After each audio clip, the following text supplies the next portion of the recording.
The morning everything changed, I was standing in my own garage staring at a stack of cardboard boxes that weren't mine. I didn't move for a good minute, just stood there with my coffee cup in my hand looking at what used to be my workshop. Shelves I had built myself, pegboard I had hung myself, a workbench Gloria, and I had sanded and painted together on a Saturday afternoon 12 years ago. All of it was still there, technically, but you couldn't see most of it anymore.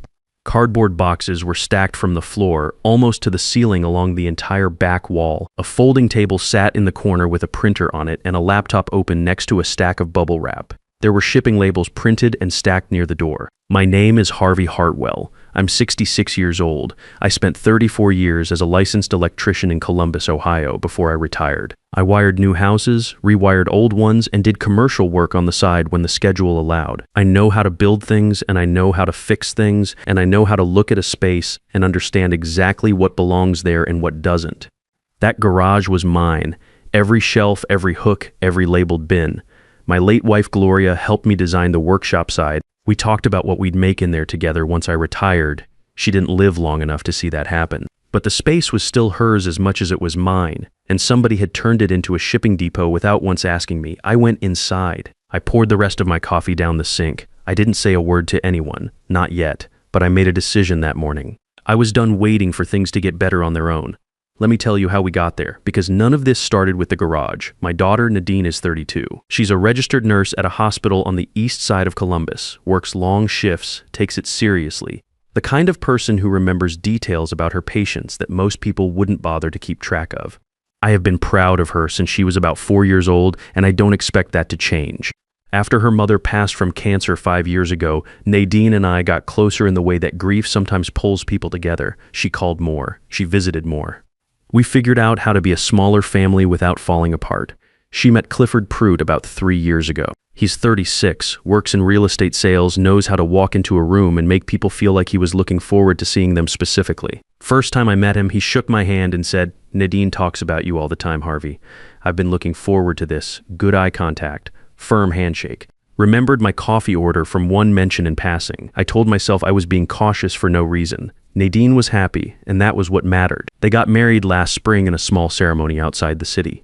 I walked Nadine down the aisle. I held it together until the moment she took his hand, and then I didn't. I'm not ashamed of that. 4 months ago, Nadine called me on a Sunday afternoon. She said the Columbus housing market had gone sideways, that she and Clifford had been trying to save for a down payment but kept getting outbid on everything in their price range. She asked very carefully if they could stay with me for a few months while they saved more and waited for the market to settle. She said she knew it was a lot to ask. My house has 3 bedrooms. I've lived alone since Gloria passed. The place is paid off and half the rooms sit empty most of the year. I said yes without hesitating. She's my daughter. That's not even a decision. That's just what you do. The first several weeks were fine. Nadine handled more than her share around the house. She restocked the kitchen without being asked, took out the trash before I got to it, fixed a leaky faucet in the guest bathroom because she remembered I'd mentioned it in passing 2 months earlier. That's Nadine. She pays attention. Clifford was polite. He asked about my work, seemed interested in the tools in the garage, helped carrying groceries. He rinsed his dishes and didn't leave his shoes in the doorway. I'm not saying I was completely comfortable, but I wasn't uncomfortable either. I was watching the way you do when you're not sure yet what you're looking at. The first thing I noticed shift was small. A few weeks in, Clifford started parking in the center of the driveway instead of on the right side. My side, the side I had parked on for 22 years. I'd come home and have to angle in awkwardly or park on the street. I mentioned it once, easy, no edge to it. He said, "Oh, absolutely, my fault," and moved the car that evening. 3 days later, he was back in the center of the driveway. I let it go. I told myself it was nothing. Parking habits are parking habits. Then one Saturday morning, I went out to the garage to do a small repair job for my neighbor Marvin Colby, who's been my friend since our kids were in the same elementary school, and who retired from electrical work about 2 years before I did. I opened my main toolbox and stopped. The pegboard above it had been rearranged. My tools were all still there, but they were on the wrong hooks, grouped differently than I kept them. Someone had gone into my workspace and moved my things around without asking. I stood there for a moment. Marvin was watching from the driveway. He said something wrong. I said, "No. Give me a second." I put everything back exactly where it belonged. I didn't mention it to Clifford, but I started paying a different kind of attention after that. About 6 weeks after they moved in, Clifford sat down with me at the kitchen table after dinner one evening. Nadine was in the other room. He said he had been thinking about ways to contribute more to the household and that it made sense for him to take over managing the utilities. Electric, internet, water. He said he was good with numbers, that he could probably find savings on my current internet plan, and that it would free me up from the hassle of tracking it all. I looked at him for a moment before I said anything. I said, "I've been managing my own bills for 40 years, Clifford. I'm good." He nodded and smiled and said, "Of course, just a thought." 2 weeks later, he brought it up again. This time, he came at it from a different angle, said he'd been looking at internet providers in the area and thought he could get me a better rate if I let him make the call. I told him I'd look into it myself if I wanted to and moved on. I called my brother Floyd that weekend. Floyd is 61, works as a CPA, has been doing tax and financial planning for 30 years, and is one of the sharpest people I know when it comes to understanding what someone is actually doing underneath what they're saying. I told him about the utilities conversation both times. Floyd was quiet for a second. Then he said, "Harvey, a man who wants to manage your bills in your own house is not trying to save you money. He's trying to get his name on your accounts." I didn't say much back, but I heard him. I started writing things down after that, not in any formal way at first. Just dates and notes on my phone, the parking, the pegboard, the 2 conversations about utilities. I didn't know yet what I was building toward. I just knew I wanted a record. A month later, I went out to the garage on a Saturday morning and stopped cold in the doorway. The workshop side was gone. Not the physical structure, not the shelves or the workbench, but the space itself was gone. Clifford had filled it with inventory. Cardboard boxes stacked 4 and 5 high, a folding table with a printer and shipping supplies, a stack of printed labels by the door. He sold some kind of home goods product online as a side business. I had known about the business vaguely, but had no idea he had been treating my garage as his warehouse. I found Nadine in the kitchen and asked her if Clifford had said anything to her before he moved his things in there. She looked uncomfortable right away. She said he had mentioned needing a little storage space and that she had told him the garage had room. I said, "That workshop was your mother's and mine. We planned that space together." She went quiet. Then she said, "Dad, I'm sorry. I didn't think of it that way. I should have asked you first." I believed her. Nadine doesn't operate with bad intentions. But the result was the same regardless of the intention, and I was standing in my own home looking at a workshop that no longer existed. I went back out to the garage with my coffee and stood there for a while. Marvin came by that afternoon. He looked at the boxes, looked at me and said, "You know he's running a business out of your house. You understand what that could mean for you legally." I didn't. Not fully. So Marvin explained what he knew, which was enough to make me want to know more. I called Floyd that evening and described what I had found. Floyd said to text him a photo of the boxes and whatever labels or shipping materials I could read. I did. He called me back the next day. He had looked up Clifford's LLC registration through the state business portal. Public record. Clifford had registered his company using my home address as the official business address, not a mailbox, not a registered agent. My actual home address on the street where I had lived for 22 years. Floyd explained what that meant in plain terms. If Clifford's business got into a legal dispute with a customer or a supplier, my address was attached. If there was a tax issue with the LLC, the paper trail ran to my house. He said, "You didn't consent to this, you didn't sign anything, and you may have liability exposure you don't even know about yet." I sat with that for a moment. Then I asked Floyd to connect me with his attorney contact, someone who handled property and business matters. Floyd said he knew exactly who to call. That week I went through everything I had written down and added to it. The parking, the tools moved on the pegboard, the 2 conversations about utilities, including the exact dates, the workshop filled with his inventory, photos of the garage I took that same day with timestamps, screenshots of the LLC registration I pulled from the state website myself, the text message Clifford had sent about the internet plan, which I had not deleted. I put everything into a folder, paper copies and digital copies. I did not tell Clifford any of this. I did not change my behavior at home. I kept having dinner with him, kept watching the news in the evening, kept being the same person I had always been, but I had a plan now. And there was one more piece I was going to wait for before I moved. My birthday was coming up, November 8th. I was turning 66, and I had a feeling Clifford was going to hand me exactly what I needed. I have never been a person who makes a big deal out of his birthday. Gloria used to tease me about that. She said I was the only man she knew who actively tried to talk people out of celebrating him, but I do observe it. Every year, Marvin comes over. Floyd drives up from Dayton. We have a good dinner, watch some football if there's a game worth watching, and that's it. Simple, quiet. Mine, 3 weeks before November 8th, Clifford brought it up over dinner. He said he wanted to do something special for me this year. He said I deserved a real celebration, not just the usual small group. He had been talking to some colleagues, he said. People from his real estate office, a couple of developers he worked with regularly, some contacts from his online business. He wanted to throw a proper dinner party. I told him clearly that I appreciated the thought, but that I wanted to keep it small. Marvin, Floyd, my neighbor Carol from 2 doors down, who had been close with Gloria for years. That was the guest list I wanted. Clifford nodded the way he always nodded when he had already decided not to listen. I noted the date of that conversation in my phone. 2 weeks later, he mentioned it again. This time to Nadine in front of me, talking about how many people he was thinking of inviting and what kind of food he was planning to order. He said it like the decision had already been made and we were just discussing logistics. I said again that I wanted a small dinner. He smiled at me and said, "Harvey, these are good people. You'll enjoy meeting them." I said, "I told you what I want, Clifford." He said, "Of course," and changed the subject. I added that conversation to my notes too. Date and time. The morning of my birthday, I came downstairs at 6 a.m. Nadine was already in the kitchen, still in her scrubs from a night shift, on the phone and clearly stressed.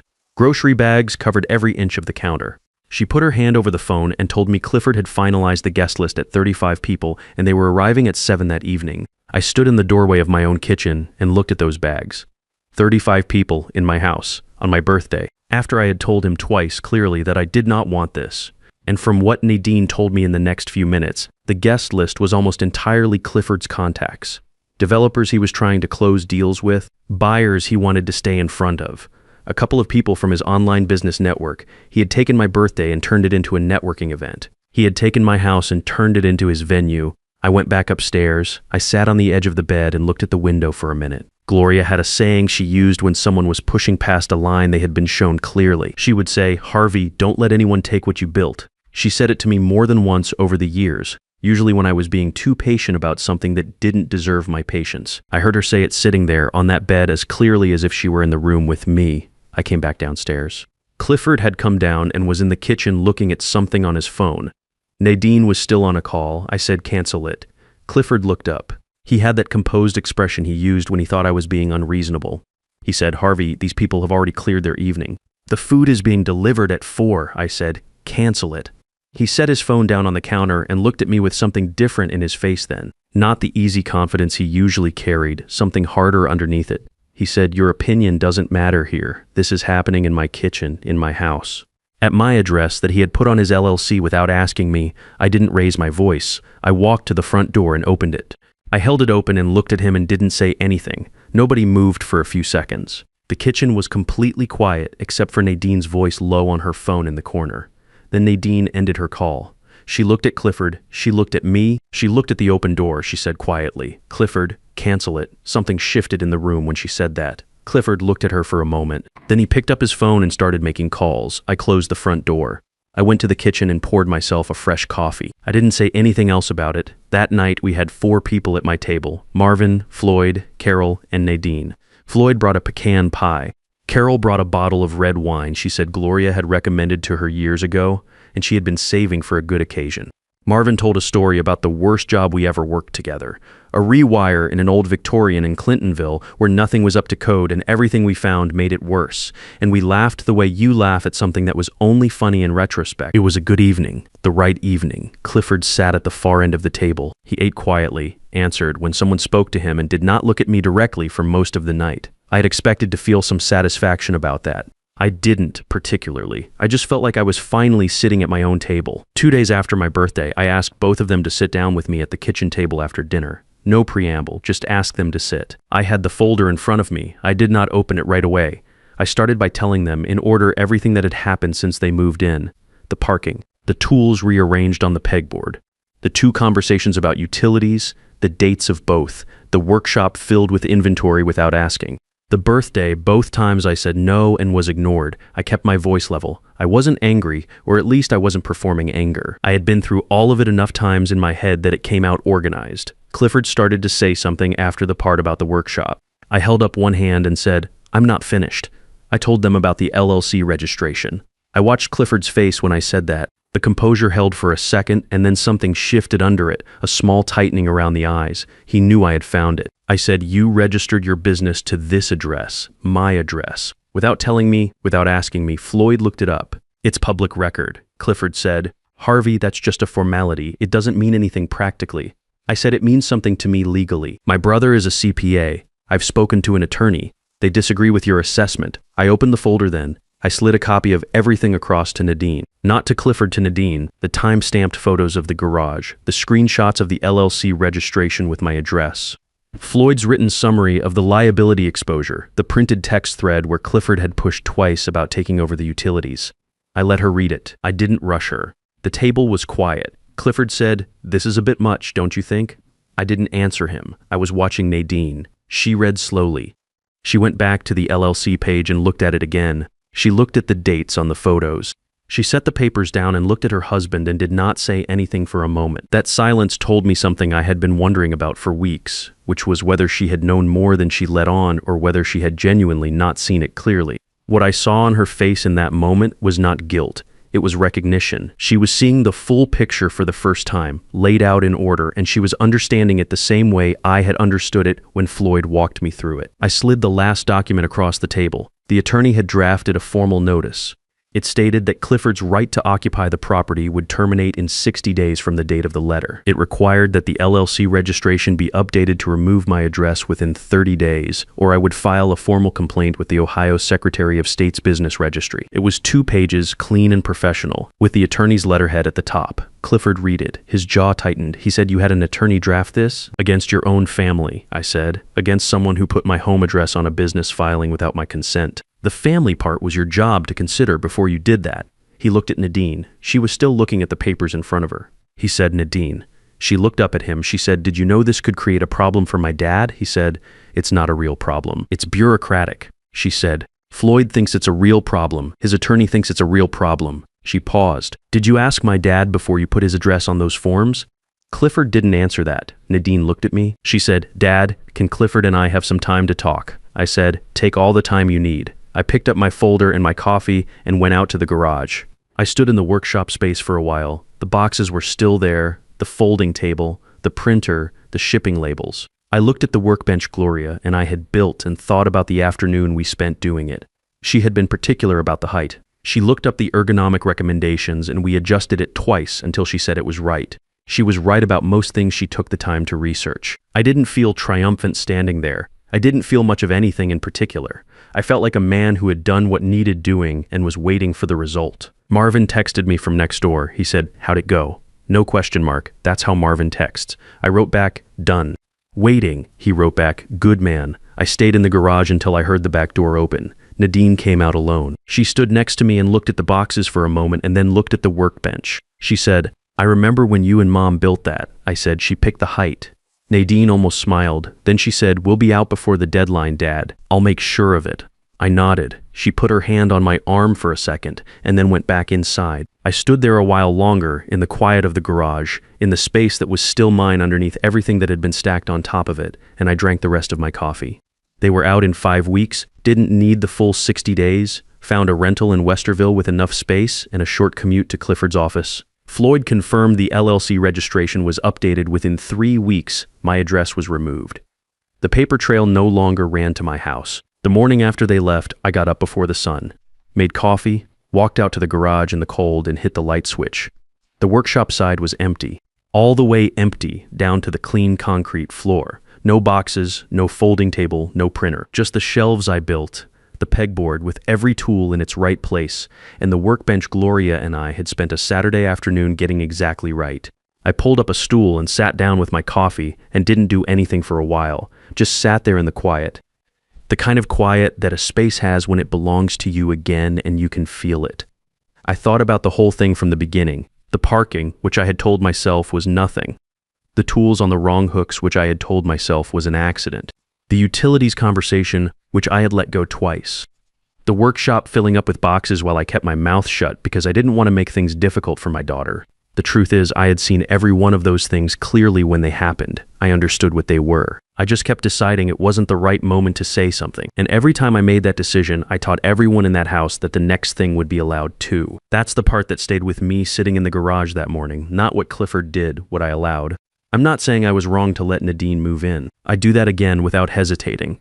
And I'm not saying Clifford is the worst person I've ever encountered. He's calculating and he's careless about other people's boundaries, but I've known worse. What I'm saying is that my patience, which I had always thought of as one of my better qualities, had been operating for months without any backbone behind it. Patience without a line you're willing to hold is just a longer version of giving in. Nadine calls me twice a week now. We've had dinner 4 times since they moved out.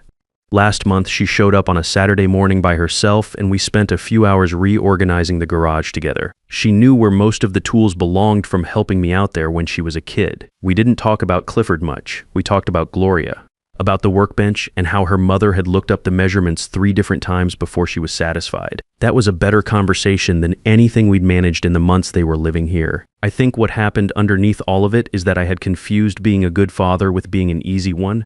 I thought saying yes to everything that came through my door along with my daughter was part of loving her. It isn't. You can love someone completely and still hold the line on what's yours. Those 2 things don't work against each other. Knowing the difference is what I should have understood at the start, but I know it now. The workshop is mine again. The tools are where I put them. My address belongs to me and nobody else. And on weekend mornings, I sit on that stool with my coffee, and the garage door cracked open, and I listen to the neighborhood wake up, the way I did for years before any of this started. Some things, once you take them back, settle right into place like they were never moved. That workbench is one of them. So is the feeling of being comfortable in your own space. You can lose it slowly without realizing it's going, and you can get it back, but you have to be willing to do the thing you've been putting off. If something in this sounds familiar to you, if there's a corner of your life that doesn't feel like yours anymore, decisions getting made without you, someone using your name and your space and your good nature without once stopping to ask, I want you to hear this clearly. You're not being difficult when you hold the line. You're not being unreasonable when you say enough. You're not failing anyone by remembering that what you built is yours. The garage is yours. The table is yours. Your word in your own home is the one that matters most. Don't wait as long as I did to act on it.